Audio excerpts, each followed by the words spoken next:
the sun peeking through. Not much. The kind of beginning phases, because we are still going to be waiting another hour, sadly, until that sunrise. But this is kind of that twilight period ahead of it.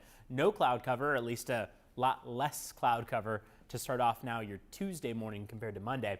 Take a look at what we expect as far as your afternoon high temperatures go. We're going to leave the 60s behind along the coast and inland and make it into the 70s.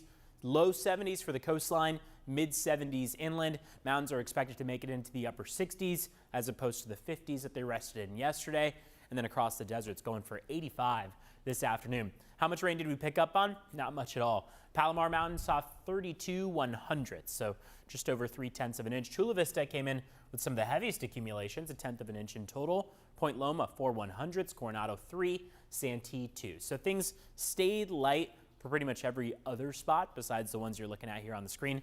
There's a bulk on the list, about 10 or so cities that saw just 1/100th of an inch, which is exactly what we expected, between 1/100th and up to about 1/10 of an inch, with the mountains picking up on some heavier accumulations. Offshore winds are what are keeping those clouds at bay. So you can see how those arrows are pointing toward the water. That is dry air as opposed to the moist, cool air moving onshore that we're used to.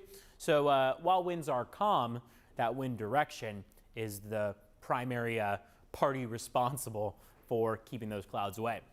This afternoon, in turn, we're going to warm up pretty nicely. We've got temperatures making their way into the 70s as opposed to the widespread 60s that we saw of yesterday. Still some 60s for areas like Carlsbad and Del Mar. 73 for Poway, 73 for Ramona, 68 for Julian this afternoon. On the 8-day forecast, there's not really much change. So here's the thing. Right now, trough of low pressure is kind of exiting the region, but no ridge of high pressure builds. We kind of hang on to this cooler, slightly cloudier weather pattern, and that's going to keep us in the 60s along the coast, mid 70s inland, cooler than average. By the beginning of next week, we'll start to see those temperatures climb a little bit into Halloween, but for the most part, we're going to hold on to slightly cooler than average temperatures. Back to you.